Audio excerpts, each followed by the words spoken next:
What's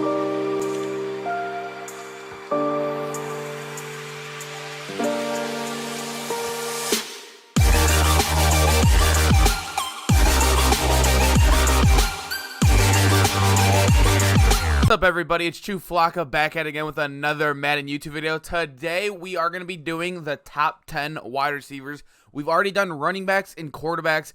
After this one, we might head into like tight ends or something, but I kind of want to start moving into defense. Corners is a big position that has a lot of good players. Also, we can mix up the safety so it's not free safety and strong safety. We just do safeties in general. And also then we can head to linebackers and then D-line. This is like a series that I've been having a lot of fun with because it takes a lot of time outside of stream to think of it. Because I try to put my actual best list out there. This is not only my favorite list, but I ask other people in my Discord and other Discords to see how they feel about these cards and where they would place them and if they would place them over other cards. But anyways, let's head right into the number 10 position. Sitting at number 10 is actually one of my favorite cards in the game. I've loved this card. I'm just holding on to him like with the bare, like literally anything I can at this moment. This is like literally, like I said, my favorite card in the game. But like I said, he is getting worse and worse every time a new wide receiver comes out and he's dropping down the list. But as you can see here, everything is pretty good. Like his catching stats, everything hits all route running thresholds. But the catching stats are a little lower than the other route runner archetypes. And the route runner archetype is just starting to take off when it comes to the new cards coming out. But this is a great one for a budget. I mean, he is 130. He is 130K. I clicked the expensive one so the bid doesn't expire in the middle of the video. But as you can see here, 6 foot, he's a great route runner. If you have him in a Vikings or a Bills team, this card could be still probably a top 7, top 6 wide receiver in the game. But I just think with all the other route runners in the game, he is just not that high right now. But he still belongs in the top 10 just because of how good he is. And he hits every single threshold on the route running. Easily a great wide receiver. You get to just throw a route tech on him. He will literally cook all man coverages. The only thing that's killing him is 91 base speed. Is starting to get slow compared to the other guys. That is why he is down here. But anyways, let's head into number 9. Let's get this list going. At number 9, as you can see, this is an 89 overall. But if you guys have been playing, you guys know that you could power this up. And then he has a +1 after his power up. So he can get up to a 91 or a 92, I believe. And then, as you can see, he has a 92 speed as an 89. So he can get up to a 94 base speed. And he is already 6'3". He already gets the 90 deep, the deep route running with go deep, which most people run. I'd say majority of Madden runs go deep chemistries. But like I said, this guy, he just kills people off the line of scrimmage because he is bigger, he is faster. One of my favorite cards in the game. I don't use him anymore myself, but I do have him invested in my item binder because he will be the best wide receiver when it comes to late game because he is only going to get upgrades. He is a fan favorite. He is huge. He's fun to watch. He's like pretty much dominating in real life. He is going to get another card, so I'm holding on to him. He was my favorite card to play with. He dominated for so long, and he could still dominate for you, especially with how many Seahawks theme teams are out there. Anyways, let's head on to number 8. Sitting at number 8, here is the new Devontae Parker. He will be getting a series redux probably next Friday when the new series comes out. So I wouldn't buy him now, but this is a great card, especially in a theme team. I'm going to keep saying that, but theme teams really do help a lot. But as you can see here, he has a 93 base speed, 95 jumping, doesn't really matter, but 93 catching traffic, 94 spec catch, 91 catching. Every route running hits 90. Obviously, the reason why he is not higher is because of his archetype, which is physical. But besides that, he is a great receiver. 6'3" as well. That's something I did not mention. But he literally hits 90 everything on the threshold. He's just a great card. The only thing holding him back is the AP you have to put on it for his abilities. Like route tech, I'm pretty sure is 3 AP on a physical archetype wide receiver, which can get expensive compared to the normal 2 AP. I mean, it is +1. Obviously, this wide receiver is a lot better than most. So, I mean, if you're willing to risk 1 more AP for a position, Devontae Parker can easily be that dominant guy for you. Anyways, let's head on to number 7. Let's keep this list going and see if we can get somebody you guys actually don't know about or don't believe belongs in here. I like throwing in those guys that I like and that kill me. Sometimes it surprises people, but anyways, let's head into it. Sitting at number 7, we do have the 93 Calvin Johnson 50 card. The one thing I just don't like about him is he is a deep threat archetype. I don't even think he gets a route technician. As you can see, I mean, what he normally plays is like just playing like speed. He's known for speed and height, but height has been kind of pushed away this year in Madden. There's no really chucking it up to your biggest guy. There's no really chucking up on a vertical, especially sitting at 92 base speed when there's so many guys faster than him. Basically, I'd rather have DK, kind of. Not at this point, but DK will have an investment in the future. But Calvin he just plays glitchy. If you know what I mean, he is like a really glitchy card. The reason why he is like this low is because of his archetype, deep threat, and also it's the speed, the base speed 92. A lot of people are above 92 or tied with 92 that get a better archetype. It's just why Calvin's just not as good this year. Anyways, let's head into number 6. Sitting at number 6, we actually have this Julio Jones. The reason why I put him above Calvin, they are pretty much similar builds, similar kind of like play style-ish, but he is a route runner. That is why he is above. He's sitting at 6'3". As you can see, he has medium route running at 89. You power him up, that hits a 90. And then the deep route running with go deep, that gets above 90. So that means he hits all 90 thresholds. A great wide receiver. So that means he would have all 90 plus stats right here. The speed, you can get up there with a sprinter.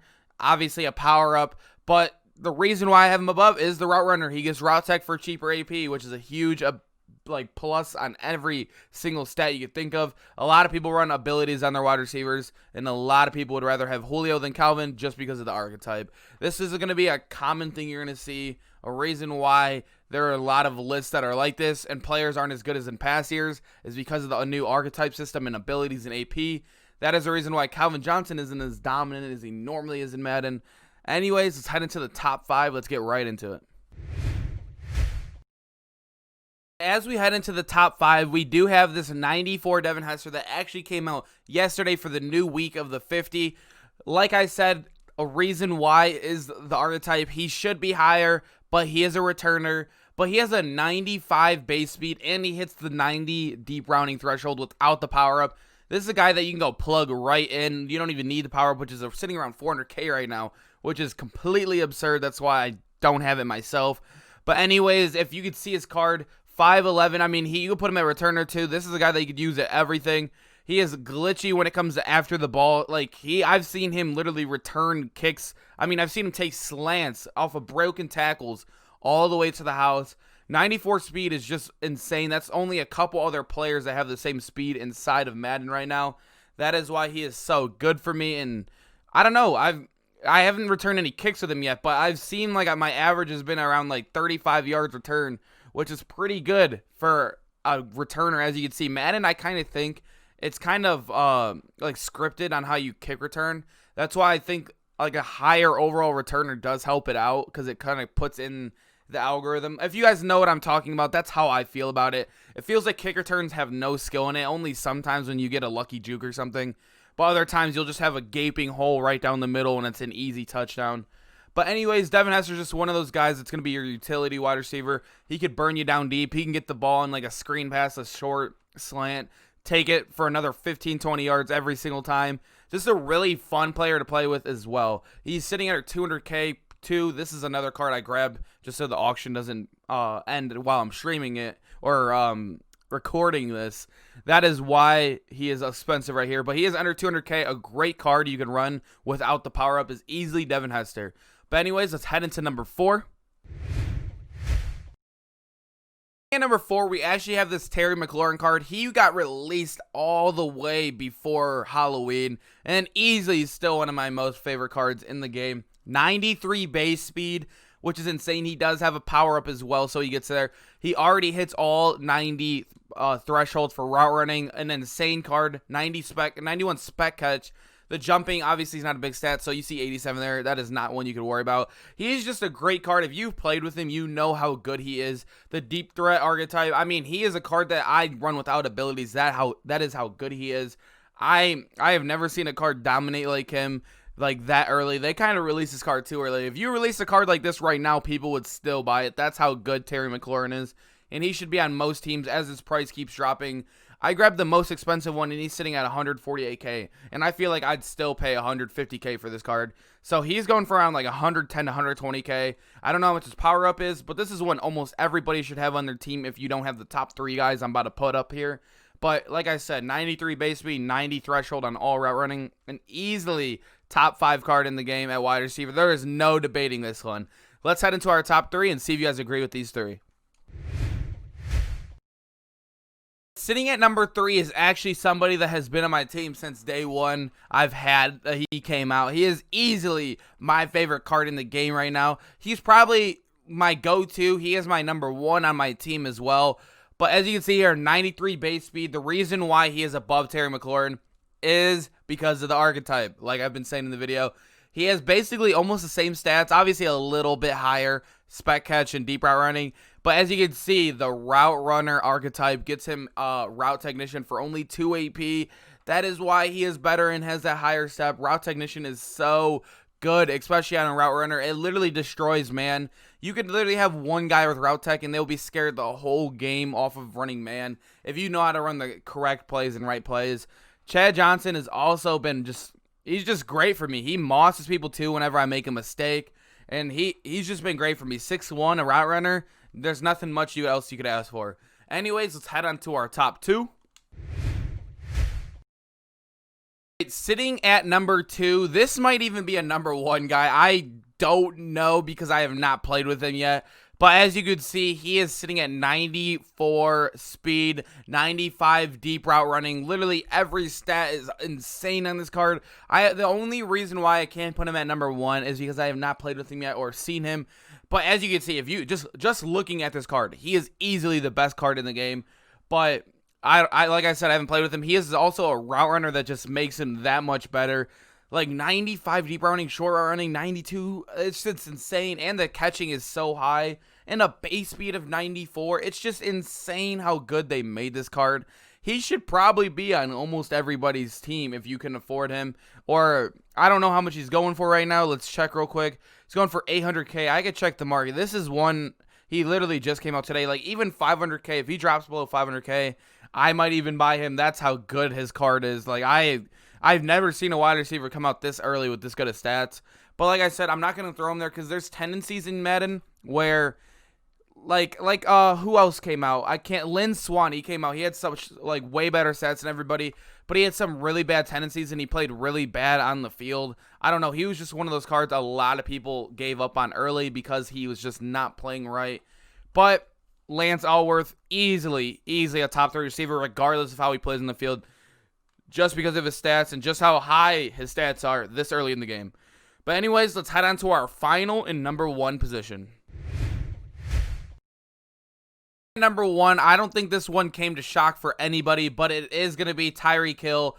He is sitting at 94 speed, 5'10". He just hits every threshold as well. He is a deep threat. Everybody knows Tyreek Hill is just so glitchy. He gets a power-up as well. He also gets a +1 after the power-up, so he can get up to a 95 overall. That's how good he is right now. Almost everybody you see online has him at this moment because they know how good he is. And like I said, he's just a great card. Everybody should have him on your team if you can afford him. I can't afford him myself yet. I am looking to save up and buy him, either him or Lance. But I've been having a lot of fun with my budget Marquise Brown, who's not in my top 10 only because he plays a little weird compared to Tyreek.